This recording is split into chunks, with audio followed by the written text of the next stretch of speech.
This is a 2000 Mercedes E320 Avant-Garde package, and I have just recently purchased this for $5,000. In this video, I want to take you around and show you why I purchased this car, what my plans are, and why I paid $5,000 for it. As we do a walk around, you guys can see the car is in super clean condition. I got this car about 2 weeks ago. This is a one owner car and has original 80,000 kilometers on it.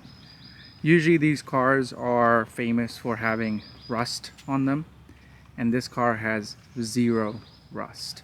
If you look at the interior, you can see that it's super clean, no rips on the seats. Usually that's a sign that the car has been driven a lot and hasn't been taken care of.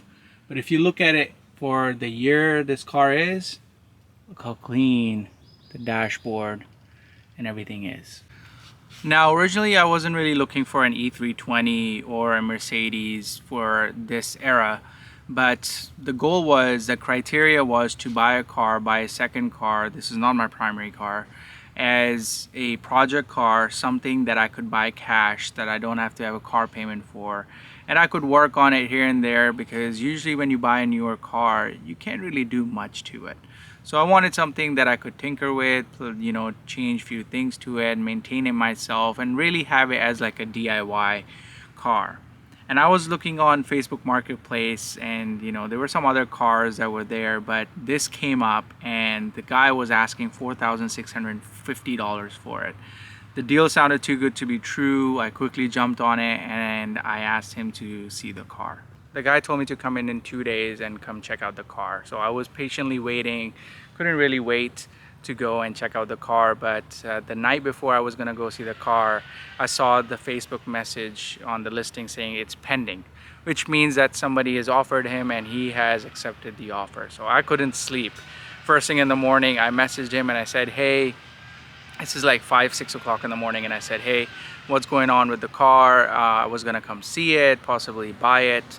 I'm a serious buyer, tell me what's going on. The guy got back to me fairly quickly and said, hey, I've been getting thousands of messages, I'm getting overwhelmed. There were people before you that want to pay 500 bucks more, and I just want to get this done. He was an older guy, and English wasn't his first language, so he was having having a lot of challenge talking to people. So I basically replied to him and said, hey, I completely understand, and I just wanted the opportunity to buy it. It's your car.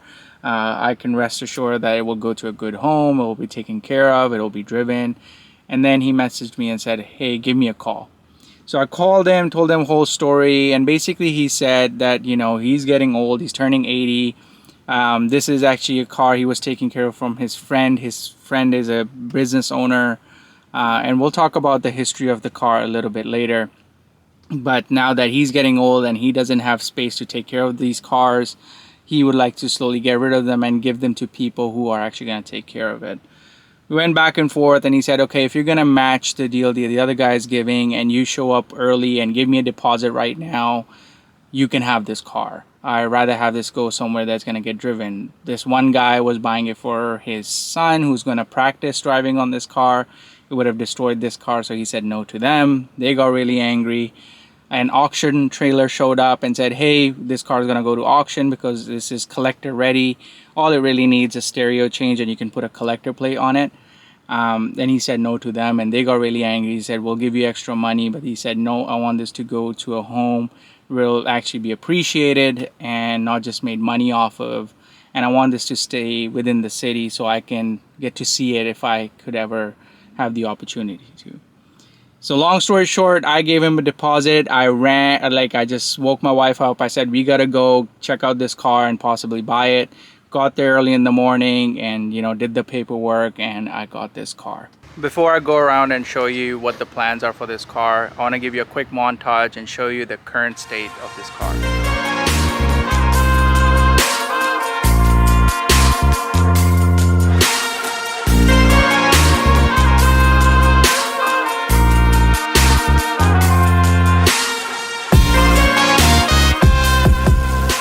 So going around the car, these are the wheels that it didn't come with. I actually changed these and I got a sweet deal on this. So The guy was basically had it on marketplace, and the wheels this car came with that you can see on the screen now, they weren't looking that great. They were all right, but they weren't looking that great. So I called the guy, found these on the marketplace. These are 16-inch wheels as well, so I kept the tires and got a pretty sweet deal on these. With mounting, exchange, and putting these on and fitting them and everything, it cost me 200 bucks, which is a pretty sweet deal. And that's the whole idea of getting this car. You know, you can buy a new car, have payments, and then can't really do much about it, and you're strapped, right? I wanted to get something that's cheap yet reliable and has a potential to, you know, do some stuff to it, but also maintain it to its original condition. And this is a perfect platform. I mean, this is kind of a unicorn that I was able to find this car in this deal at this price. But that's what I want to do. You know, I got these wheels for 200 bucks in trade, worked out to be a great deal, and these are the things that I want to do moving forward with this car. The stuff that I'm going to talk about, the things that I want to do, most of them I want to do hands-on myself, and if something I can do myself, I want to get them done in a not cheaper way, but in an economical way, not a cheaper way, but you know, get deals on it so it becomes a bit more attainable. The goal of these videos is going to be to get cars that are attainable for an everyday person who is a car enthusiast or someone who wants to get a car that they don't want on payments and something they can buy out cash. So if you look at the paint closely, you might be able to see a lot of swirl marks. So it does have paint defects, not bad, nothing that can be fixed with polish, but I want to polish it myself, practice it myself, and bring this to a condition so it's not swirly and has a nice shine to it. And I know that's not going to be easy, but that's something that I want to do. I want to get a kit myself, practice it, maybe make mistakes. We're probably going to make a lot of mistakes, but I want to do it myself and share it with you guys, document it. So that's something that you can try out as well, and buy a cheap car, you know, and work on it and make it your own and learn stuff. And these cars are easy to work on because from the time they don't have that much electronics, they don't have air suspensions, they don't have all the complications of electronics. So they're a bit safer to work on. So that's the plan for now, and as I think of more things, I'll document them and share with you guys in these videos. I know this is a platform that a lot of people appreciate, and also a platform for the car that people run away from because it's an old Mercedes.